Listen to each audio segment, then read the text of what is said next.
ఇటీవలి కాలంలో ముడి చమురు అవసరాల కోసం ఇండియా రష్యాపై ఎక్కువగా ఆధారపడుతోంది. అదే కాకుండా ఇరు దేశాలు చిరకాల మిత్ర దేశాలు కావడంతో దేశీయ అవసరాల కోసం రష్యా నుంచి ముడి చమురును పెద్ద మొత్తంలో దిగుమతి చేసుకుంటోంది. అయితే రష్యా ఉక్రెయిన్ పై యుద్ధం ప్రారంభించిన వెంటనే అమెరికాతో పాటు యూరప్ దేశాలు రష్యాపై ఆంక్షలు విధించాయి.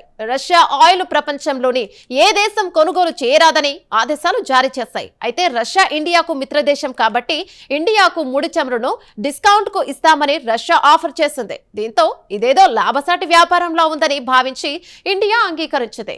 ఇది కాస్త ట్రంప్ కు ఆగ్రహాన్ని తెప్పించింది. వెంటనే ఇండియాను రష్యా ఆయిల్ కొనుగోలును నిలిపివేయాలని హుకుం జారీ చేశాడు.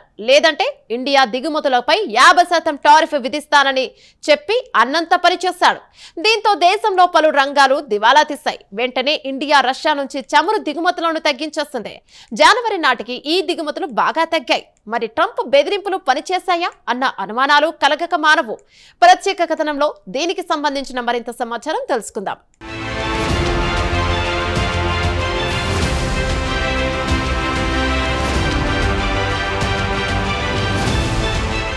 రష్యా నుంచి ఇండియా ముడి చమురు దిగుమతిని ఈ ఏడాది జనవరిలో గణనీయంగా తగ్గించినట్లు ప్రభుత్వ గణాంకాలే చెబుతున్నాయి.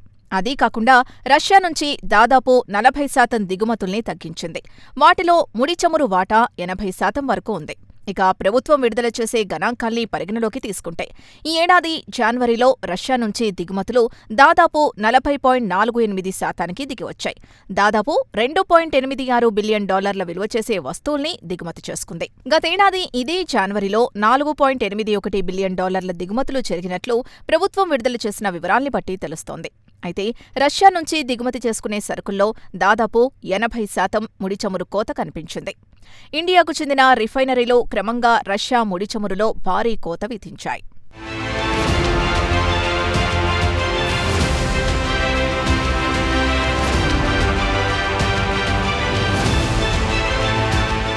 రష్యా నుంచి దిగుమతి చేసే వస్తువుల్లో దాదాపు 80% ముడి చమురు ఆక్రమిస్తోంది.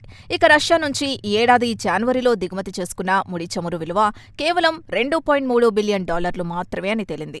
దానికంటే ఇంకా తక్కువే ఉండవచ్చునని పేరు చెప్పడానికి నిరాకరించిన ఇండియన్ అధికారి ఒకరు తెలిపారు. ఇక వాస్తవాలు అందరికీ తెలిసిందే కదా అని కూడా ఆయన అన్నారు. కానీ భారత ప్రభుత్వం సోమవారం నాడు జనవరి 2026లో దిగుమతి చేసుకున్న వస్తువుల గణాంకాల్ని విడుదల చేసింది. అయితే ఇతర దేశాల నుంచి ఎంత మొత్తం దిగుమతులు చేసుకుందో వివరాలు ఇంకా విడుదల చేయలేదు. త్వరలోనే విడుదల చేస్తుంది. ఇక రష్యా నుంచి ముడి చమురుతో పాటు బొగ్గు, రాకాసి బొగ్గు, ఇతర పెట్రోలియం ప్రొడక్టులు, ఎరువులు, iron, news print, project goods, పప్పులు, పెరల్స్తో బంగారు ఆభరణాల్లో వాడే విలువైన రాళ్లను దిగుమతి చేసుకుంటోంది.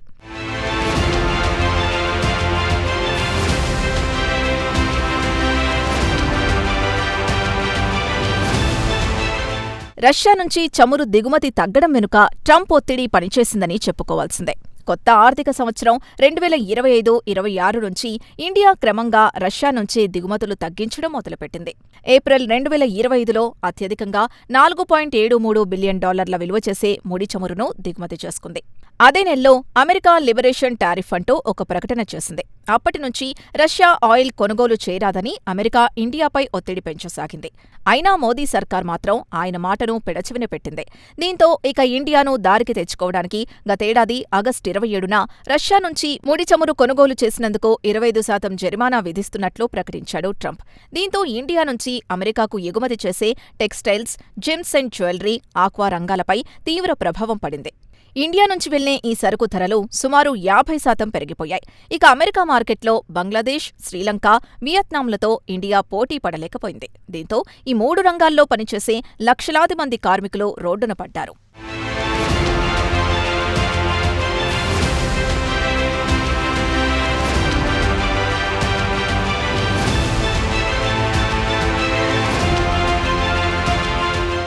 ఇది గమనించిన ఇండియా క్రమంగా రష్యా నుంచి ముడి చమురును దిగుమతి చేసుకోవడం తగ్గించింది.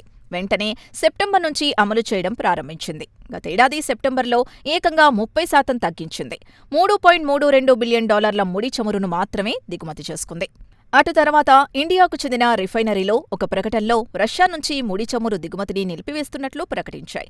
గత నెల 9న Reliance Industries Limited social media ఎక్స్లో ఒక పోస్టు పెడుతూ రష్యా నుంచి జనవరిలో ముడి చమురు డెలివరీ తీసుకునే అవకాశం లేదని తెలిపింది. ఇక ముఖేష్ అంబానీకి చెందిన రిలయన్స్ ఇండస్ట్రీకి చెందిన 68 మిలియన్ టన్నుల ముడి చమురును శుద్ధి చేసే సామర్థ్యం కలిగిన ప్లాంట్లున్నాయి.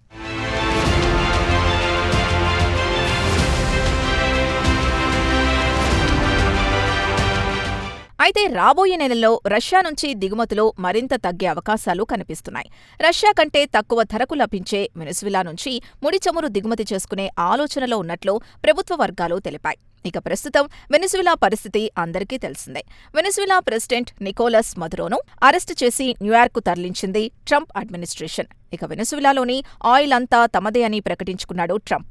ఇదే ఆయిల్ని ఇండియాకు అంటగట్టాలని చూస్తున్నాడు అమెరికా ప్రెసిడెంట్. ఈ ఏడాది జనవరి 31న ఆయన ఎయిర్ ఫోర్స్ 1 విమానంలో మీడియాతో మాట్లాడుతూ ఇండియా వెనిజులా ఆయిల్ని కొనుగోలు చేయబోతోందని చెప్పిన విషయం తెలిసిందే. అయితే ఇక్కడ ఆశ్చర్యం కలిగించే అంశం ఏంటంటే అమెరికా వెనిజులాపై ఆంక్షలు విధించడానికి ముందు ఇండియా వెనిజులా నుంచి భారీ మొత్తంలో ముడి చమురు కొనుగోలు చేసింది.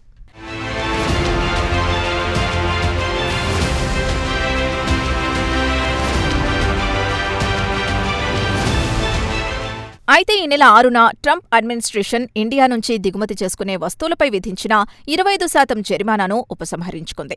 దీనికి ట్రంప్ చెప్పిన కారణం ఇండియా ప్రత్యక్షంగానో పరోక్షంగానో రష్యా నుంచి ముడి చమురు కొనుగోలు నిలిపివేసిందని పేర్కొంది. అదే సమయంలో అమెరికా నుంచి ఎనర్జీ ప్రొడక్ట్స్ కొనుగోలు చేయడానికి అంగీకరించిందని చెప్పాడు. ఇక వెనిజులా ఆయిల్ అమెరికా చేతికి చిక్కింది కాబట్టి అమెరికా ఆ చమురు ఇండియాకు కట్టబెట్టాలని చూస్తోంది. ఇదిలా ఉండగా 2012-13 ఆర్థిక సంవత్సరంలో ఇండియా వెనిజులా నుంచి సుమారు $14.10 బిలియన్ ఆయిల్ని దిగుమతి చేసుకుంది.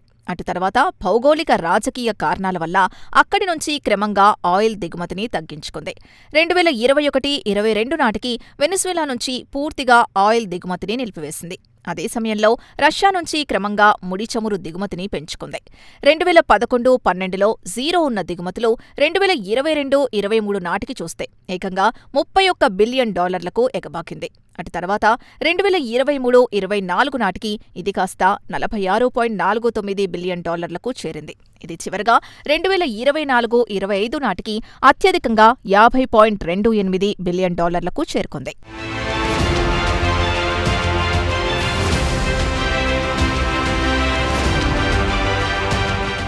ఇక ఈ ఏడాది జనవరి నాటికి రష్యా ముడి చమురు దిగుమతులు కేవలం $2.86 బిలియన్ దిగొచ్చాయి. మరి దీనికి ట్రంప్ బెదిరింపులు మోదీపై బలంగా పనిచేశాయా అన్న అనుమానాలు కూడా వ్యక్తమవుతున్నాయి. మరి పుతిన్తో అత్యంత సన్నిహితంగా ఉండే ఇండియా అకస్మాత్తుగా ప్లేట్ ఫిరాయించడం పట్ల పుతిన్ ఎలా స్పందిస్తారో వేచి చూడాల్సిందే. మొత్తానికి ట్రంప్ ఇండియాను బెదిరించి దారికి తెచ్చుకున్నాడన్న టాక్ రాజకీయ వర్గాల్లో బలంగా వినిపిస్తోంది.